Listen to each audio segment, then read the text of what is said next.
sendiri ke depannya. Sampai waktu dimana aku lulus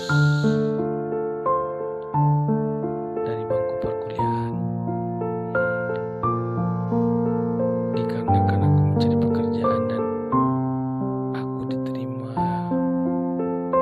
di pekerjaan tersebut yang membuat aku jauh dari orang-orang terdekat.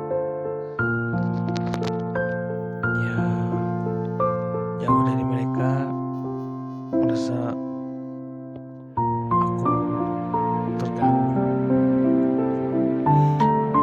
Aku harus berbeda kota, bahkan pulau dari mereka. Di saat itu aku merasa beberapa perubahan. Dari situ hidupku jauh dari orang tua, sahabat, dan bahkan pasangan. Dulu ketika ada masalah atau obrolan yang tak penting sekalipun, akan kuceritakan dengan sahabatku. Namun sekarang, untuk sekedar tahu bahwa sahabat kita masih baik saja, itu sudah bersyukur. Bukan karena mereka meninggalkanku atau menjauhiku atau ada masalah sebelumnya, namun saat pertumbuhannya dewasa, saat udah masa dimana proses pendewasaan itu dimulai,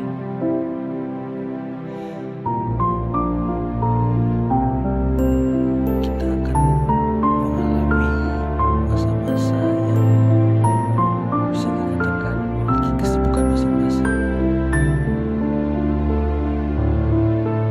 Aku bekerja di luar pulau, sedangkan sahabatku bekerja di kotanya. Begitupun dengan orang tuaku yang mereka sibuk dengan pekerjaan dan begitu. Walau ada waktu di mana aku tetap berkomunikasi dengan orang, namun tetap saja itu tidak cukup untuk menggantikan waktu di kesendirianku. Apapun cerita yang aku alami, mereka tidak akan tahu sepenuhnya karena satu dan lain hal yang harus digarisbawahi. Rasa kesendirian itu akan selalu ada.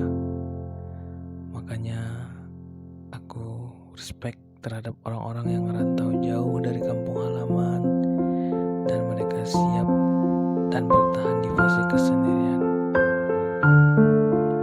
Aku akui fase kesendirian merupakan fase di mana setiap orang akan melewati untuk kedewasaan.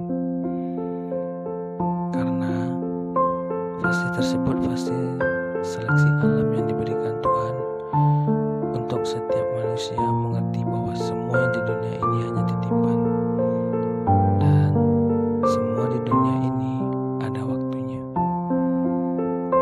Aku punya satu quotes untuk menutup podcast yang singkat ini. Saat kamu senang, nikmatilah.